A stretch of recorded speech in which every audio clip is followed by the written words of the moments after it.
আসসালামু আলাইকুম। Plate decorate হওয়ার আগেই প্লেট ফাঁকা হয়ে যাওয়ার মতো মজাদার পাকোড়া বানাবো আজ। তার জন্য প্রথমেই গাজর, আলু গ্রেট করে নিয়েছি। মুরগির মাংসের কিমা করে নিয়েছি 1 কাপ পরিমাণে। চাইলে কম বেশি করা যাবে।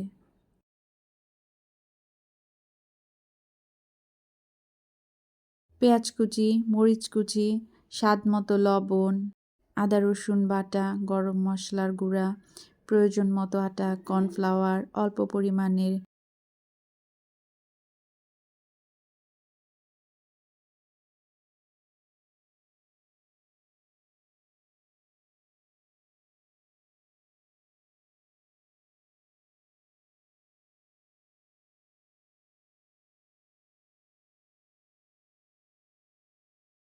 ডিম দিয়েছি 1টা। এটা ইচ্ছা হলে দেয়া যাবে, না হলে বাদ দিলেও চলবে।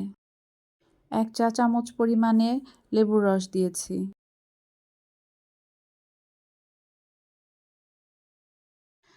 সবগুলো উপকরণ মাখিয়ে গরম তেলে ভাজতে হবে।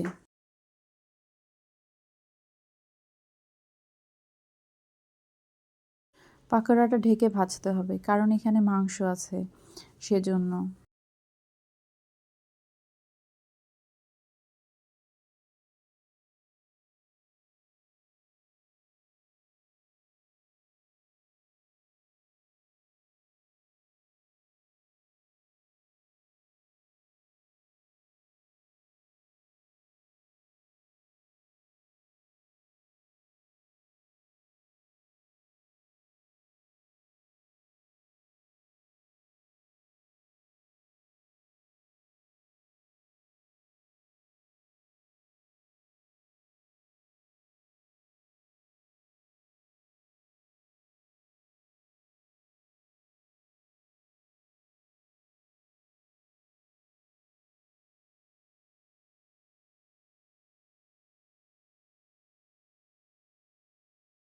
এই পাকোড়াটা ইফতারিতেও ব্যবহার করা চলবে।